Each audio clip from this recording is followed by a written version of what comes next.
ကဲ Five Flip Season 1 Episode 2မှာခုနက90ခုနှစ်တွေကိုလွမ်းစရာကောင်းတဲ့သချင်းလေးကိုနောက်ထပ်ရတာတစ်မျိုးနဲ့ဆက်ပြီးနားဆင်ရပါတော့မယ်ရှင်ဟုတ်ပါတယ်ဗျာတိတ်ခွေဟောင်းလေးတွေအကြောင်းပါတဲ့ဒီသချင်းကိုလွတ်လပ်ပြီးစမ်းသစ်တဲ့ indie vibe အဖြစ်ပြောင်းလဲတည်ဆိုပေးမဲ့သူကတော့အားလုံးရဲ့အချစ်တော်မင်းခံပဲဖြစ်ပါတယ်အတိတ်ကအမှတ်တရတွေကိုလူငယ်ကြိုက် indie ဟန်နဲ့ဘလို့မိုက်မိုက်လေးဖန်တီးသွားမလဲဆိုတာအခုပဲအတူတူခန်းစားကြည့်လိုက်ရအောင်ဗျာ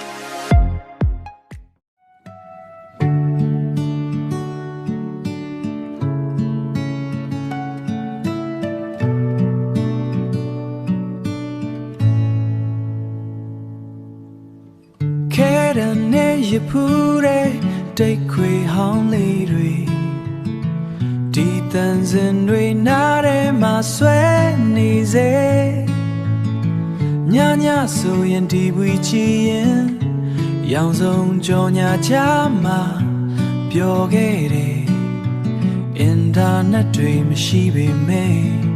လန်ဒေကဂိမ်းဆိုင်မှာစူညံခဲ့ဘူးတယ်စကူဆုံငယ်တွေကောင်းခင်ဝဲလို့သေရလေးလေးတွေလွတ်ကစားဘူးတယ်တန်ရရလေပြုံးရတဲ့အဖြစ်ကင်းတဲ့တို့ရဲ့ငယ်ဘဝတွေပြန်သွားခြင်းနဲ့ကိုယ်ဆက်ကြော်ရဲ့ကပါစီရိုးရှင်းတဲ့ပြုံးနေအကြောင်းလန့်ကင်းတဲ့အချိန်တွေစီတယ်လီဖုန်းတွေမရှိလဲရှင်ခုန်တဲ့တွေနီးခဲ့တဲ့အမတ်တရားတွေဒီနေ့ထိရှင်သန်စေပဲတရေပင်ပြတန်းကစားလို့ညင်ခုန်ကြတယ်ဆယ်ရမုံတွေကိုလီရိုက်တယ်နေဘူးပြီးဆိုရင်ရေခဲချစ်ဆိုင်မှာစုံကြမယ်နောက်ကြပြောင်းကြရင်ချိန်တွေကုန်ဘူးတယ်အခုတော့အရာရာ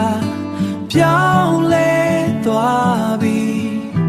ဒါပေမဲ့မျက်လုံးမိတ်လိုက်တာကြောကပြောစရာတွေပြန်မြင်အောင်စေကိုယ်စခုနေကလို့လေ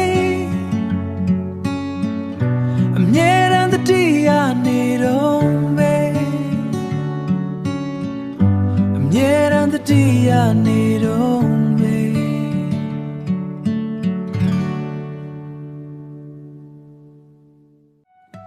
နှလုံးသားကိုလှုပ်ခတ်မဲ့အတန်တဲ့အကြိုက်ဆုံး vibe ကိုအခုပဲရွေးချယ်လိုက်ပါပြိုင်ပွဲဝင်တွေရဲ့အမိုက်စားတီဆိုမှုတွေကိုမလွတ်တမ်းအားပေးနိုင်ဖို့အခုပဲ subscribe နဲ့ follow လုပ်ထားဖို့မမေ့နဲ့နော်